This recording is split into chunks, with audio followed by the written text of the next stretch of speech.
So we are going to be making a pair of hammer springs.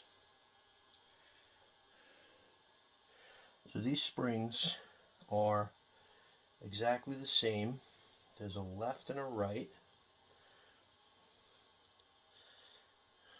Try to put them together to show you how they're going to look. They're just a spring. Okay? And both of them are exactly the same and broke in almost the same place.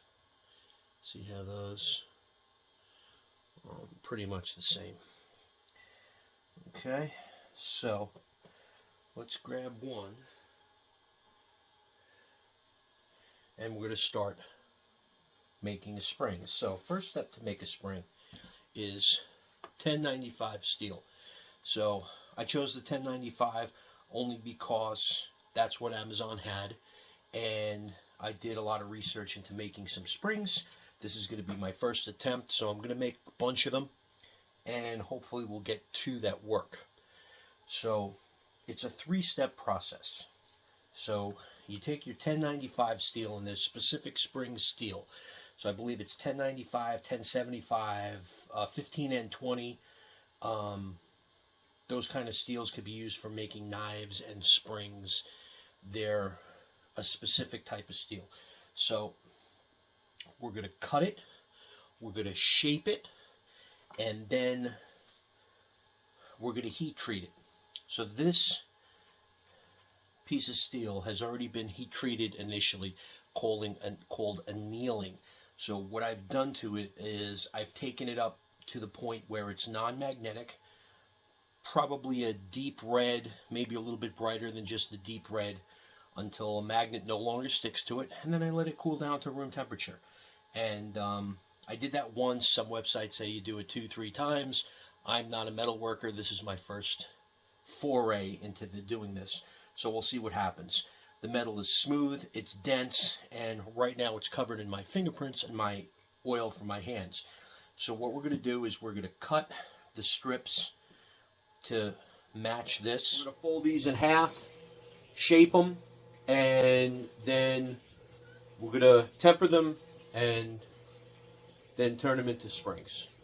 Okay? So first things first, let's fold these things in half. Let's get these torch rocking and rolling.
We want to get this completely bent all the way over and flat.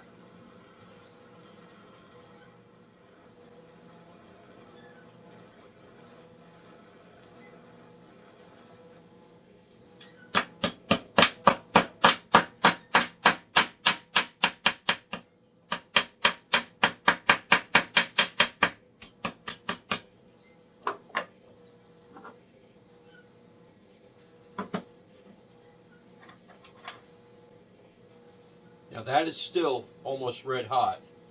What I'm going to do is I'm going to actually see if I could shape it. I don't want to get that up to somewhere around there.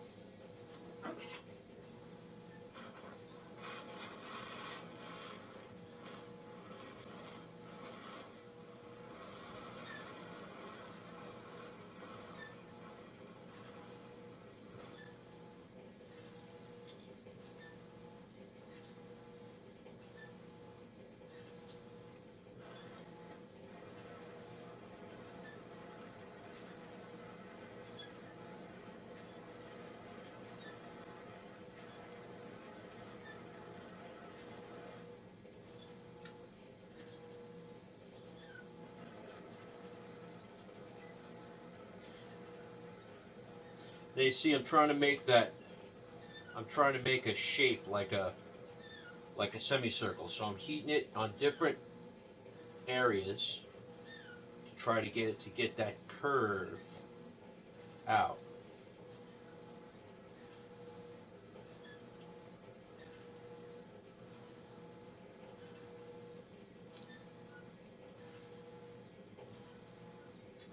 Nice curve.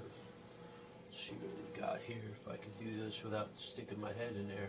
That looks perfect.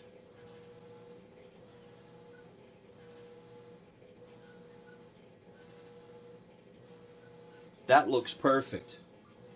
Okay. And that's it. That's spring number 2. All right. So we got the basic shapes. Now, while we're at it, put that down right there to cool off for a minute.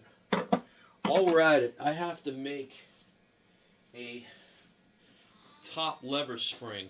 So as it turns out, this top lever spring is fractured right there. I don't know if you could see that in the video, but it's fractured right there. So we have to make another one. So I'm going to be doing basically the same thing, just taking a piece of the 1095. For now, we're folding it in half, and I'll worry about getting the shape on it in a minute.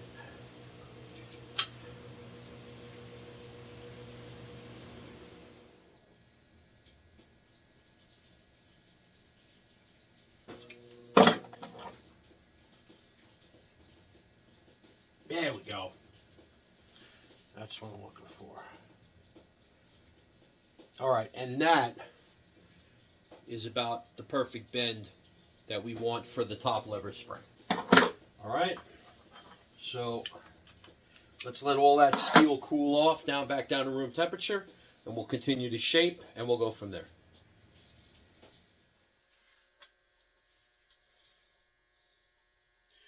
All right, so now we're going to heat treat and temper these springs. So I've got 2 of these cocking lever springs, and I've got a top lever spring. And let's get these heat treated and test them to see if they actually become springs. So first thing we're going to do is harden them up, and then we'll go with pepper.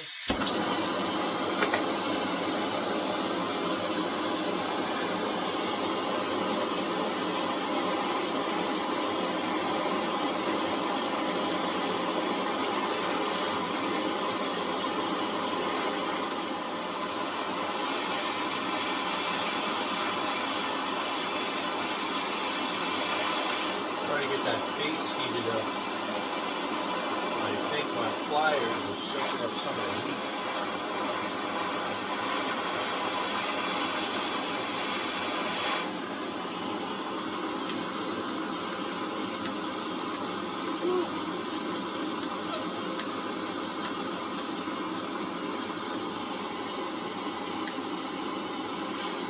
Alright, this wasn't a good idea to do this downstairs.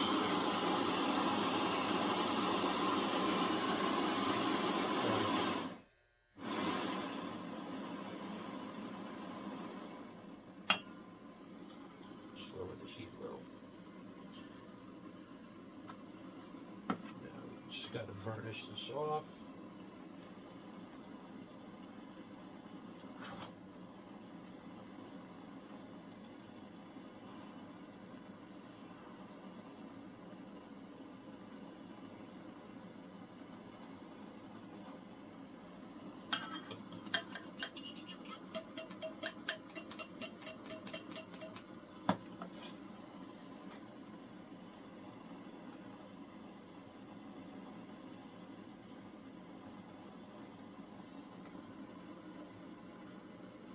Yeah, the next one we're going to take this outside.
that should be it for that, and we'll test that spring once it cools off.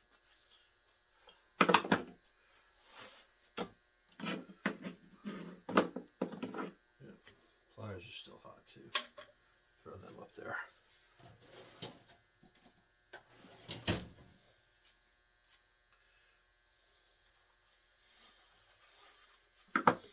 All right, that produced a little bit more smoke than I was thinking it would.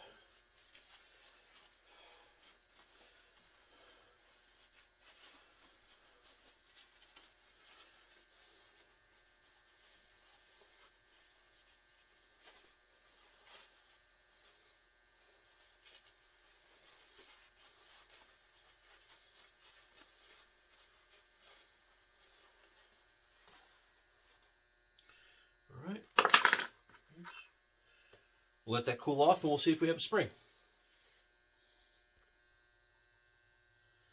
All right, so after burnishing, tempering, whatever you want to call it, we've got a good spring. And that's completely closed and now back open again. And it keeps its shape. So let's do the other two and continue on.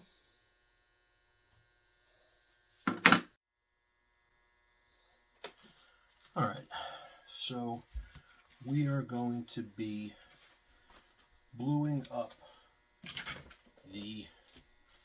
some of these parts.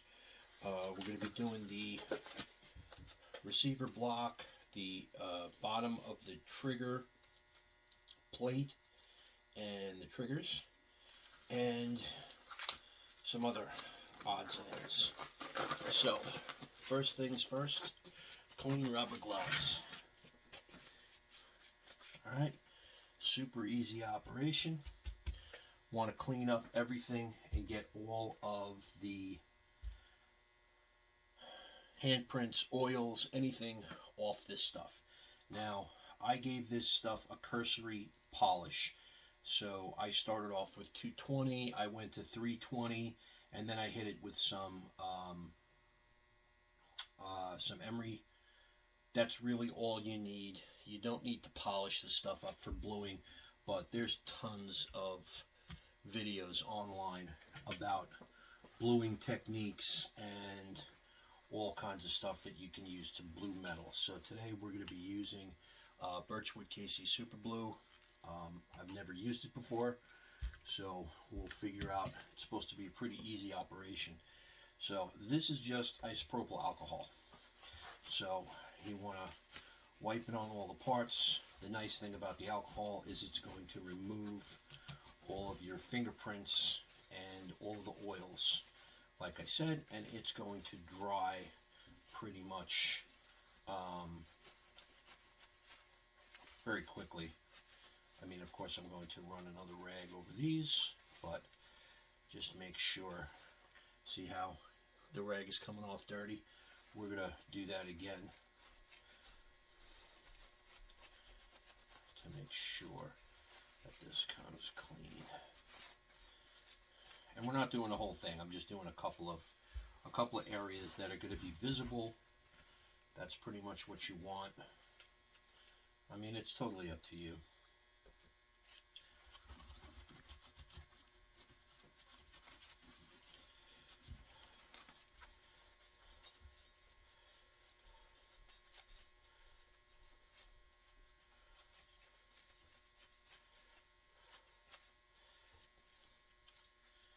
And how you do this, how well you do this is going to be how well it's going to come out. So, I mean, if you wanted to go all out,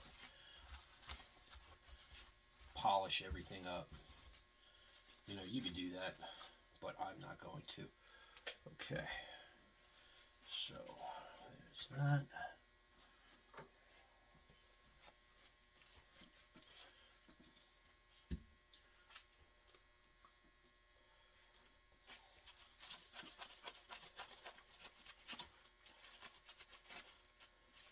See, like things like this, you're not going to be able to polish all that stuff out. You're going to end up removing so much material that the piece may not even be serviceable.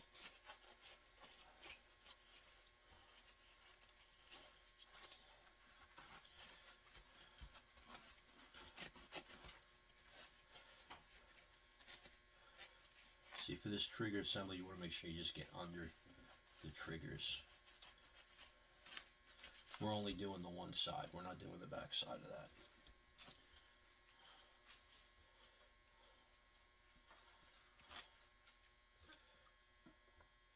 You know what? I'm going to do that again. I still got some schmegma came off.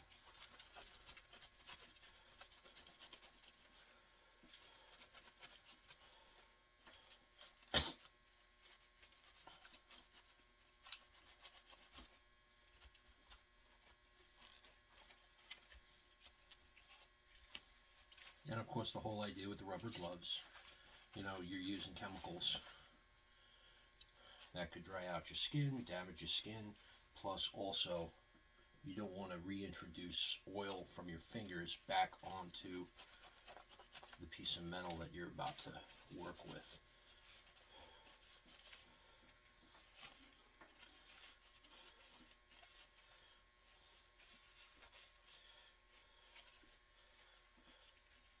So if you hear some background noise, this is a Sunday, it's an early Sunday morning, so my wife is upstairs making breakfast.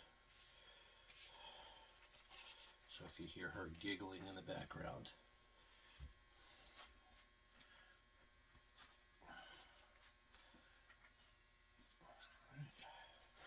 Got a couple more pieces. That was the trigger guard we're going to do. And this is the lock lever. Now the lock lever I went a little bit overboard with because you see I noticed that one side is knurled and the other side is not.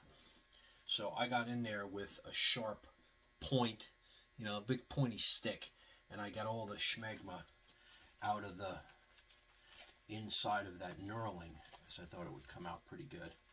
So I think I did a pretty good job. I'm not really getting any more dirt out of it. Alright. There's that. Then we've got the safety. And I did the same thing to this. I hit this with a fine bronze brush, trying to get in all the little nooks and crannies. That'll look good. Alright. Then we've got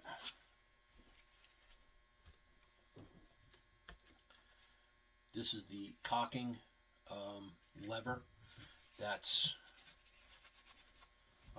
in the lower, in the hand grip, the foregrip. So I just cleaned up that a little bit. I'm not going to do all that back stuff, but just that front piece. Look good. And then the final piece that I'm going to be doing is the extractor. Now I told you at the beginning of the video this was an extractor gun, not an ejector gun. So this will pop out the used shells and not eject them across the yard or the field or whatever. This for some reason has some green corrosion on it. I'm just gonna, while I'm here, I'm just gonna scrape some of this grease that I missed. Missed a lot. There we go. That's all.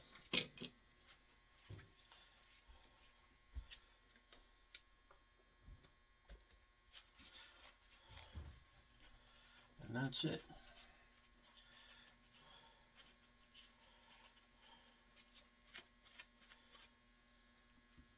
So that's that for the cleaning.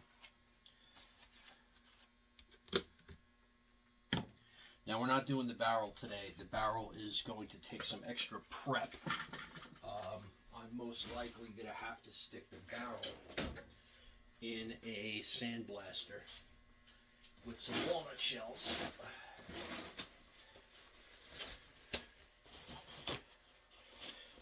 And I'll get that barrel all cleaned up. There's a lot of dents and dings on it, so that's not really that big of a deal. Okay, so now that that's done, we are going to take our piece, heat it up a little bit with a heat gun. And what the heat gun does is it gets rid of any of the little extra bits of alcohol that may not have completely evaporated.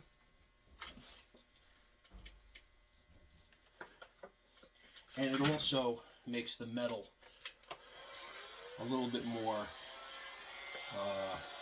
susceptible to take the glue.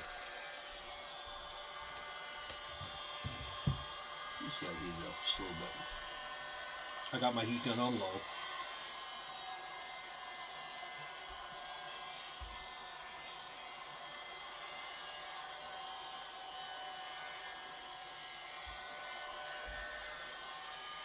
That's good. Just above room temperature.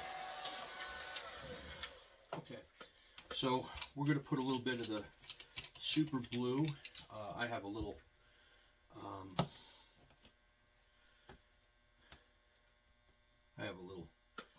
container here, and I'm just going to put just enough in there. You don't need a whole lot. And I got this massive brush, which I don't need. I'm just going to use some toothbrushes. So, from what I understand, we just brush this thing on, and we let it sit for a minute, and then I have a container of water over here on the floor just to rinse it. So, let's check this out and see what we got going on. Okay.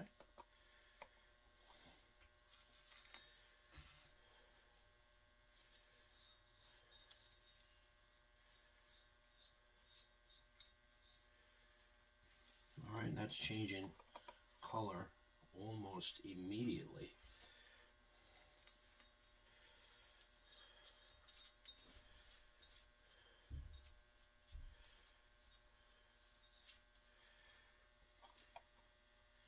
And then I want to do front. Make sure the top is done, and that's pretty much it. So we let it sit. It's got an interesting smell to it. Alright, wipe that stuff off.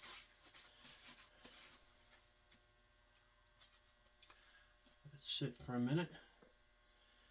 And just from the looks of it, it's getting almost like a case hardening color to it. Very interesting.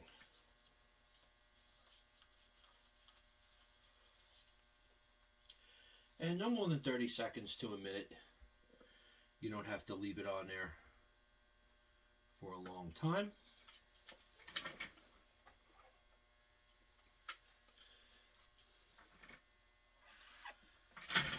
Alright. Let's dunk that in a bucket. Alright, and then I'm going to use my other toothbrush just to get this off of it. And oh my,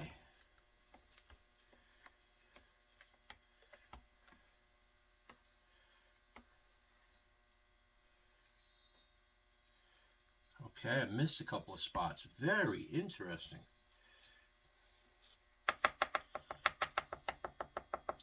Okay, so I'm going to leave that in there because that's going to be my wash brush. Put that back down here on the floor. All right. So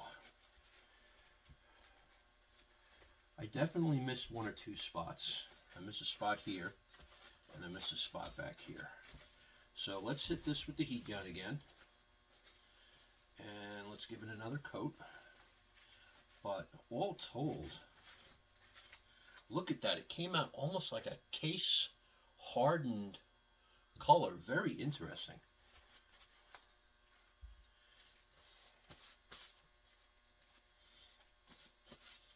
Again, it could be the material. It could be the way that I prepped it. Could have a definite, definitely has a factor in it. So let's make sure I don't have any fuzzies on there. Throw that over there. Let's hit this with the heat gun again, and we'll do this process again.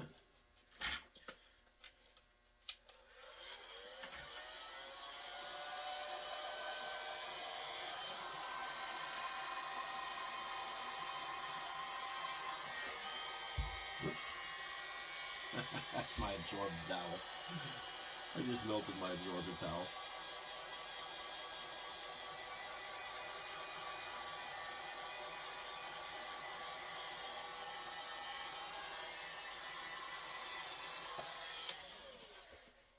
Alright.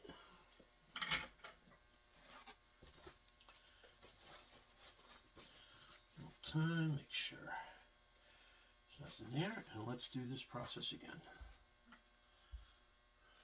Okay.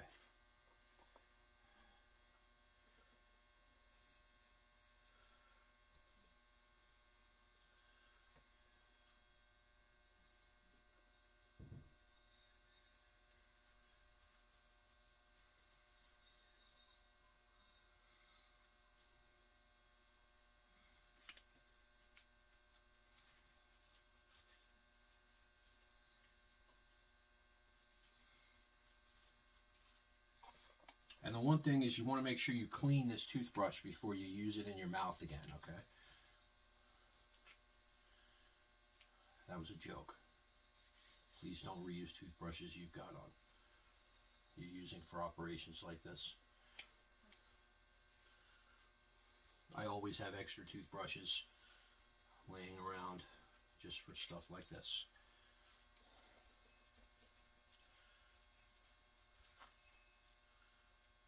Okay, let that sit again.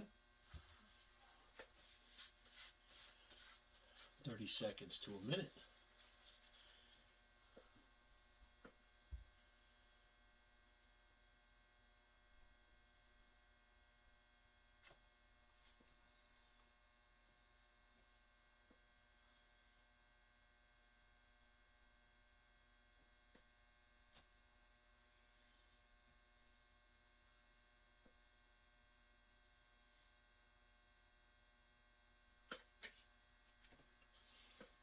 Alright, let's get our water back up here.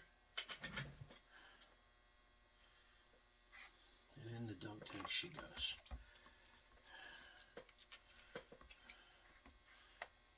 And the purpose of the water is just to neutralize the liquid and to get any extra off that might have gone down in some holes or anything else like that that maybe you just don't want in there. And that is done.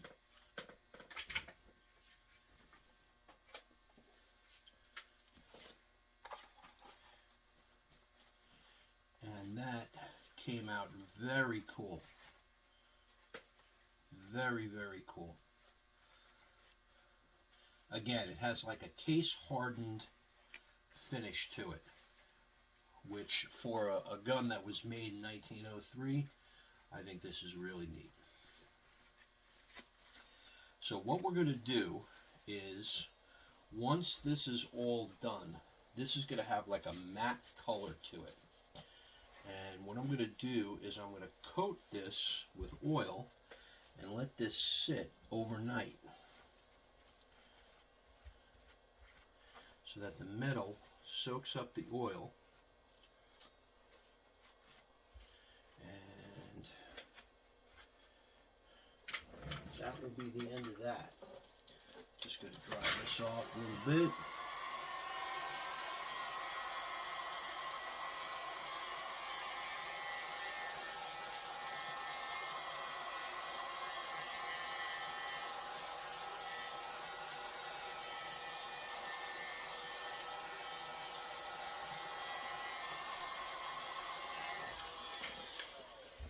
And the oil will also displace any liquid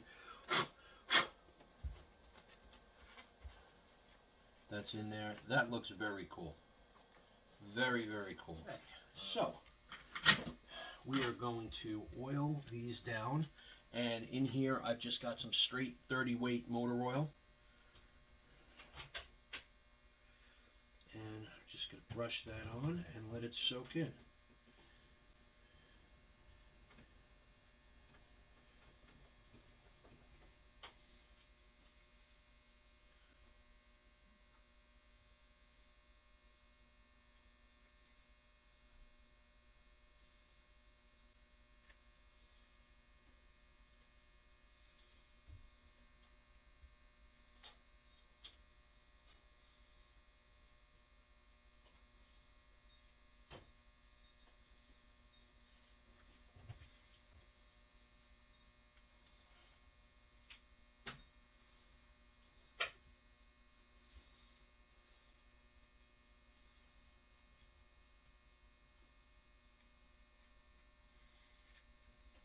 Now you want to do, even though we didn't blue the whole piece, because of the water that we use to rinse it, I suggest that you coat the whole piece, everything that is in here, with the oil. That'll displace the water and prevent anything that you didn't coat from rusting up. So like this receiver block, I'm doing the holes for the firing pins, and I'm just getting in all the little nooks and crannies. This stuff is going to be, lubricated anyway, so.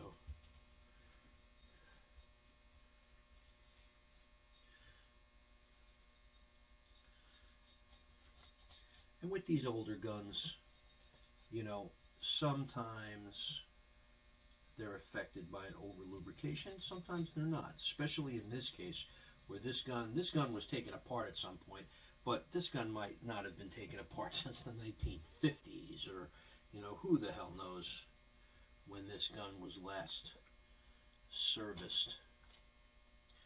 Alright, so we're going to put that over here and go right on to the next.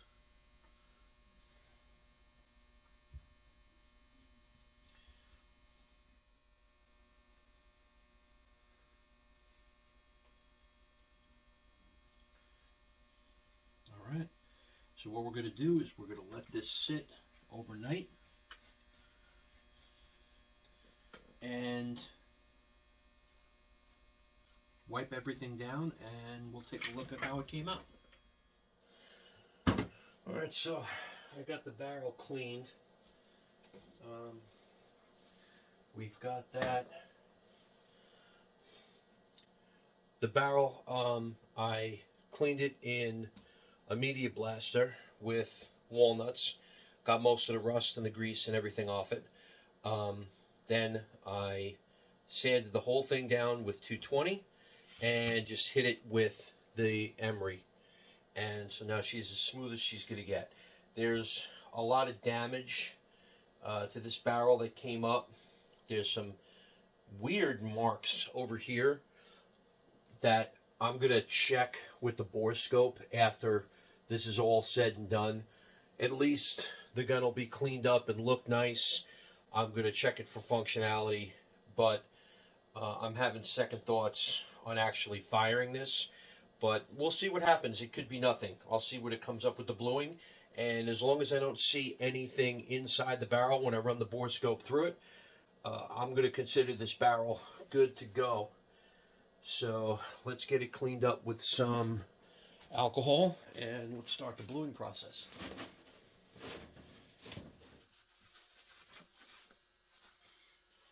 Okay, almost nothing came off that rag. Very little. So I'm going to consider this done. And let's hit this with the heat gun just to knock the chill off it. Let's move our flammable stuff out of the way. I didn't do that. I didn't mention that when I was doing the other pieces. Just keep an eye out. You know, you don't want flammable stuff around your heat gun or any source of ignition.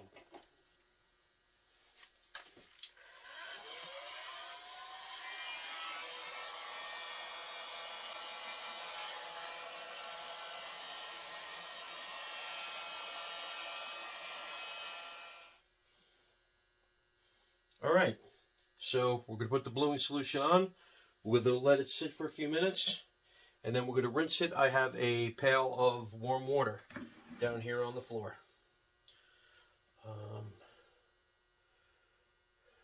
Yep, that's cool. All right, let's get to it.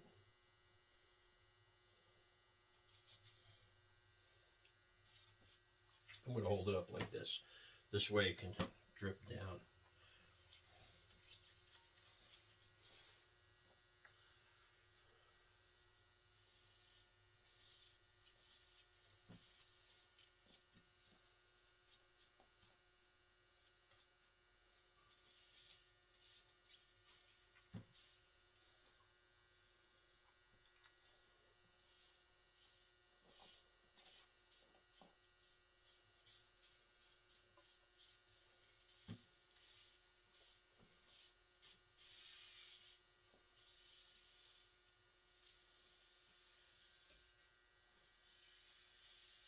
Want to get into all the little nooks and crannies. Make sure you get it all over the barrels.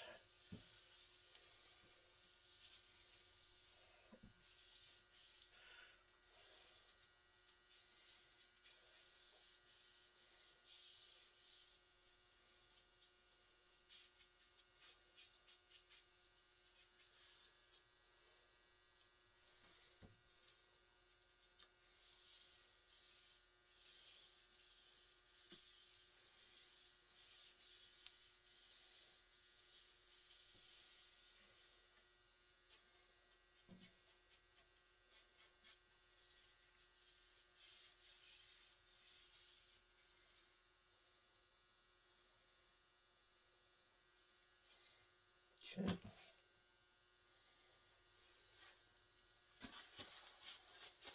Let that sit for about 30 seconds. We'll rinse it, and then we're going to do this process again.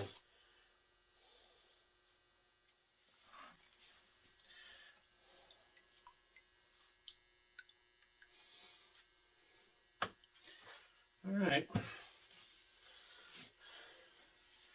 I think that's a winner. So what we're going to do is going to let this dry, and then I'll coat it with some 30 weight motor oil and let it sit overnight. And then we should be ready to rock and roll.